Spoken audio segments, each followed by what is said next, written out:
Jessica Carter thought she had found love. Tyler Mason thought he had found control, but 4-year-old Emily Carter never had a choice. What began as a struggling single mother's attempt to rebuild her life ended in one of the most horrifying crimes the town had ever seen. A child covered in bruises and bite marks, a teenage boyfriend with a chilling lack of remorse, and a mother drowning in guilt. This is the story of how trust turned deadly in the most unthinkable way. Jessica Carter had always dreamed of a stable and happy life for her daughter, Emily.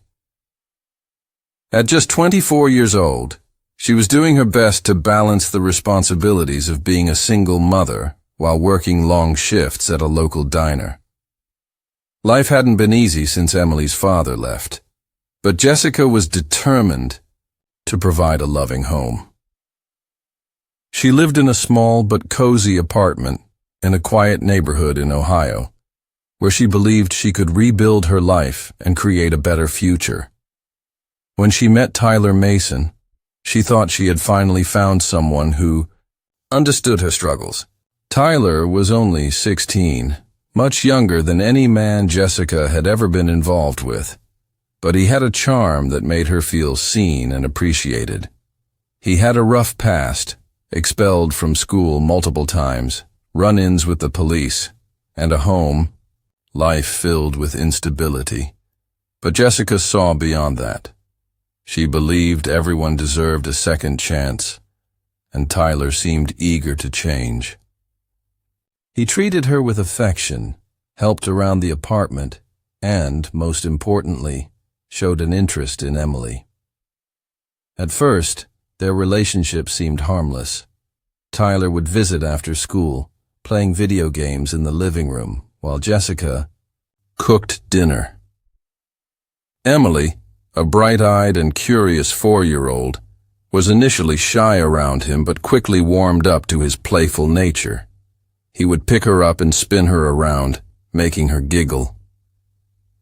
Jessica watched these moments with relief, thinking, Emily finally had a strong male figure in her life. As the weeks passed, Tyler became a bigger presence in their home. Jessica was working late shifts, and Tyler offered to help babysit Emily when she couldn't find a sitter. It seemed like a perfect arrangement, until the little things started happening. Emily, once an energetic and chatty child, began acting differently. She flinched when Tyler got too close and avoided his touch. She grew quieter, more withdrawn. Her bright smile faded, replaced by an anxious expression that Jessica failed to recognize as fear. Then came the bruises. At first, Jessica brushed them off as typical childhood accidents. Kids fell all the time, didn't they? Emily was always running around, climbing on furniture and playing with her stuffed animals.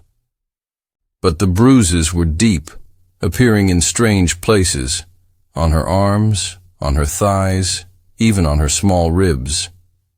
When Jessica asked, Emily would lower her gaze and mumble that she had fallen. Something about the way she said it made Jessica uneasy, but she forced herself to believe it. Tyler always had an explanation. Emily was just clumsy, he would say. She was a wild child, always getting into things. He even laughed it off, saying Jessica was worrying too much. She wanted to believe him. She needed to believe him. After all, she had already ignored the warnings from friends who disapproved of the relationship. She had defended him when others questioned his past. Admitting she had made a mistake meant accepting the possibility that she had put her daughter in danger, and that was a truth she wasn't ready to face. Jessica couldn't shake the uneasy feeling that something was wrong with Emily. The bruises kept appearing, and her daughter's once cheerful personality had dulled into something unrecognizable. Emily no longer ran to greet her when she came home from work. Instead, she sat quietly in the corner, her stuffed bunny clutched tightly in her small hands. Her eyes, once full of life, were now shadowed with something Jessica couldn't quite place, something that almost looked like fear. One evening, as Jessica was getting Emily ready for bed, she noticed something new, a small set of red circular marks on Emily's arm. They were different from the bruises she had seen before, and when she looked closer, a sick feeling settled in her stomach. They were bite marks. Panic bubbled inside her as she gently touched Emily's skin. The marks were deep, the indentations of teeth clearly visible. Jessica's mind raced. What could have caused this? Did Emily do this to herself?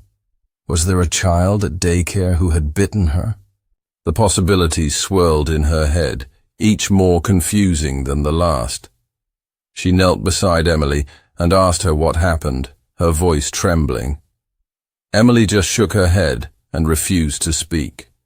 Her tiny fingers gripped the sleeve of her pajama top, pulling it down over her arm as if she were trying to hide the marks. Jessica's heart ached at the sight.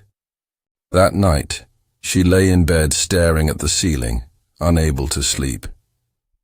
Something about the way Emily had reacted disturbed her. It wasn't just fear. It was something deeper, something almost like shame.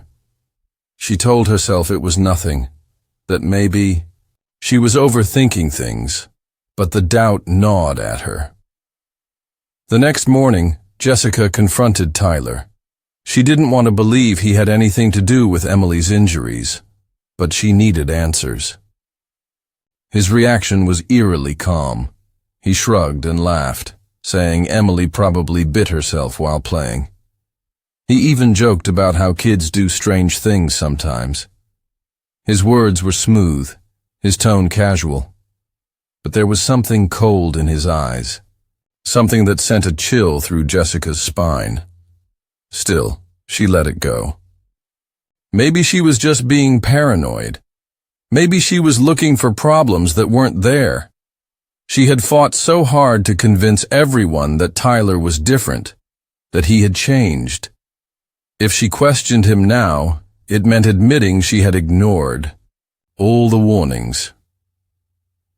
Over the next few weeks, things only got worse. Emily barely ate. She jumped at loud noises. She no longer wanted to be held or hugged, even by Jessica. The bruises didn't stop, and the bite marks appeared more frequently. Jessica wanted to believe there was an explanation, but deep down she knew something was terribly wrong. Then, one night, she came home late to find Emily curled up on the floor, sobbing. Her tiny arms were wrapped around her knees, her body trembling. Jessica rushed to her side, her heart pounding. When she lifted Emily's sleeve, fresh bite marks covered her skin, darker and more vicious than before. Jessica finally understood. This wasn't an accident. It wasn't something Emily was doing to herself. Someone was hurting her. And that someone was in their home. The night Jessica would never forget began like any other. She had picked up an extra shift at the diner, leaving Emily alone with Tyler again. A nagging voice in the back of her mind told her not to go, but she silenced it. She had convinced herself that she was overreacting. Tyler had always reassured her that he was good with Emily. Maybe Emily was just going through a phase. Maybe everything wasn't as bad as it seemed. As the hours passed, Jessica felt uneasy at work. She checked her phone repeatedly, expecting to see a text or a missed call, but there was nothing. That in itself was strange. Usually Tyler would text her complaining about being stuck babysitting. But tonight, silence.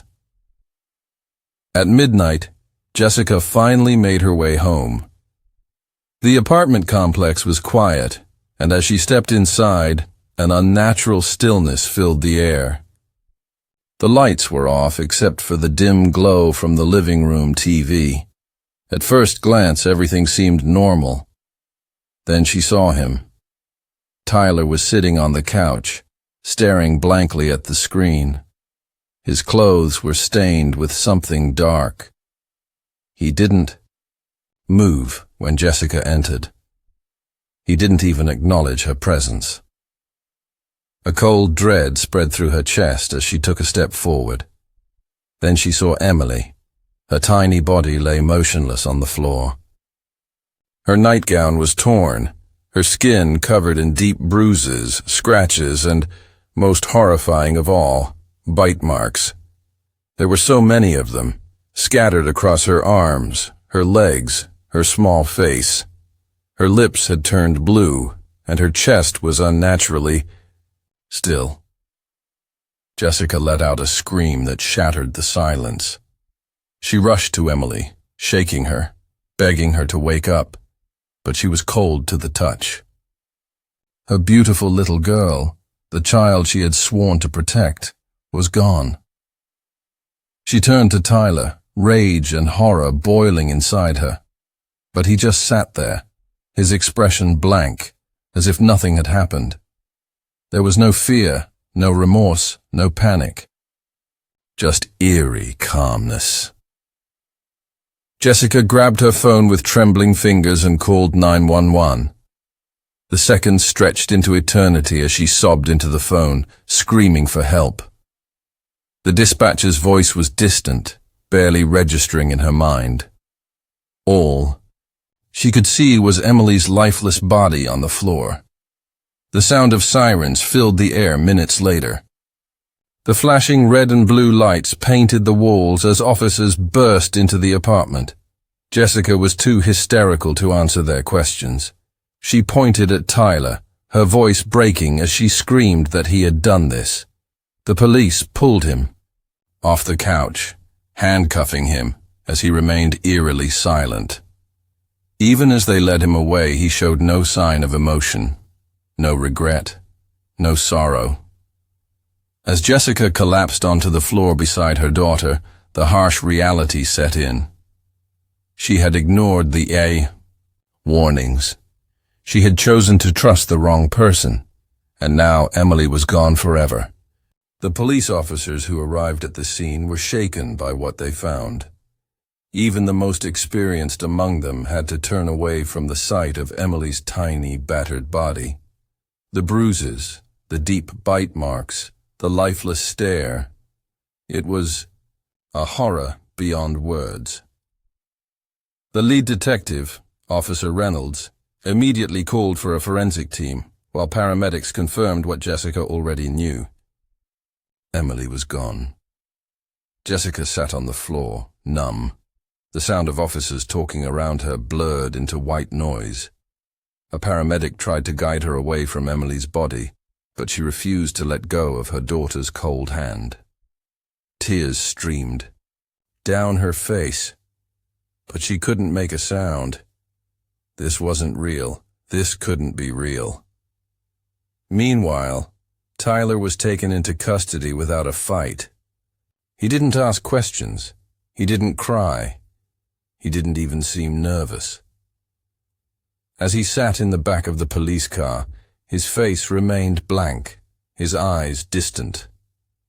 The officers who transported him later admitted they had never seen anything like it. Most suspects showed some kind of emotion, fear, anger, guilt, but not Tyler. It was as if he felt nothing at all. At the police station, investigators wasted no time. Tyler was placed in an interrogation room while officers worked to piece together what had happened. The autopsy report, which came in within hours, revealed a horrifying truth. Emily had been brutally assaulted before her death. The bite marks on her body matched Tyler's teeth exactly. Her ribs had been fractured from repeated blows, and the cause of death was determined to be asphyxiation. She had been suffocated, likely by someone covering her mouth and nose with force.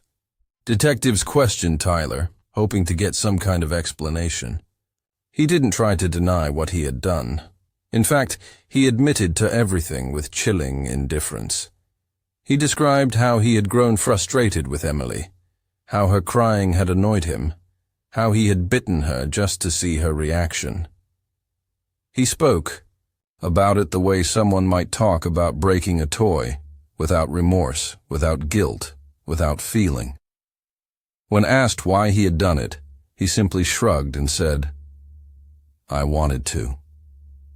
Jessica, meanwhile, was in a different room, barely able to process what was happening. She was questioned for hours, the detectives needing to understand how she had allowed someone like Tyler into her home. She told them everything, the way he had charmed her, how he had convinced her he cared about Emily, how she had ignored the signs. She broke down when she admitted she had seen the bruises, the bite marks, the fear in her daughter's eyes, and had done nothing. The officers didn't charge Jessica with any crime, but that didn't matter. The guilt weighed on her like a punishment far worse than prison. She had failed Emily. No sentence could ever change that. Tyler, on the other hand, showed no emotion when he was officially charged with murder. He remained as cold and detached as ever. The only time he reacted was when he learned he would be tried as an adult. Then, for the first time since his arrest, he smiled. Tyler Mason's trial became one of the most talked about cases in the Cho state. The brutal nature of the crime, combined with his young age, left the public horrified.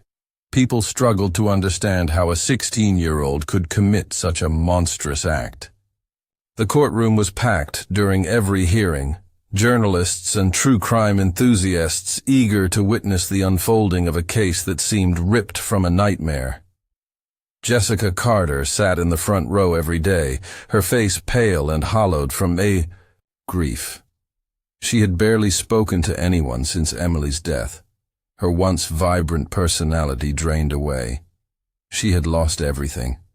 Her daughter, her home, her trust in people, and worst of all, she had lost herself in guilt. No matter how many people told her it wasn't her fault, she couldn't believe them. She had ignored the warnings. She had let the monster in. The prosecution painted Tyler as a remorseless killer. They presented forensic evidence, the autopsy report, and most damning of all, Tyler's own confession. The jury listened in stunned silence as detectives recounted how he had casually admitted to hurting Emily just because he wanted to. Psychologists testified that he showed signs of severe antisocial behavior, lacking empathy or remorse. Some even suggested he was a budding psychopath, someone who would have eventually escalated to even worse crimes if he hadn't been caught. Tyler's defense tried to argue that his troubled upbringing had shaped him into what he was. His father had abandoned him, and his mother had cycled through abusive relationships. He had been neglected, exposed to violence from an early age. They claimed he hadn't known any better, that he was still a child himself. But the jury didn't buy it. The sheer brutality of what he had done to Emily overshadowed any sympathy people might have had for his past. After weeks of testimony, the verdict was announced: guilty on all counts. The judge sentenced him to life in prison without the possibility of parole. There was no reaction from Tyler, no anger, no sadness. He simply blinked and nodded, as if he had expected it all along. As he was led away in handcuffs, he briefly glanced at Jessica. For a split second, she thought she saw amusement in his eyes, a small smirk playing at the corner of his lips. It was enough to send a fresh wave of nausea through her. In the aftermath of the trial, Jessica left town. She couldn't bear to stay in the apartment where Emily had lived, where she had died. She moved to a different city, changed her number, and disappeared from the public eye. But no matter how far she went, the sigh of guilt followed her. Every time she closed her eyes, she saw Emily's face. The case faded from the news in time, replaced by new tragedies, new horrors. But for those who remembered, it remained a chilling reminder of how evil could lurk in the most unexpected places. And for Jessica, it became a life sentence of its own, one filled with grief, regret, and the unbearable weight of what could never be undone.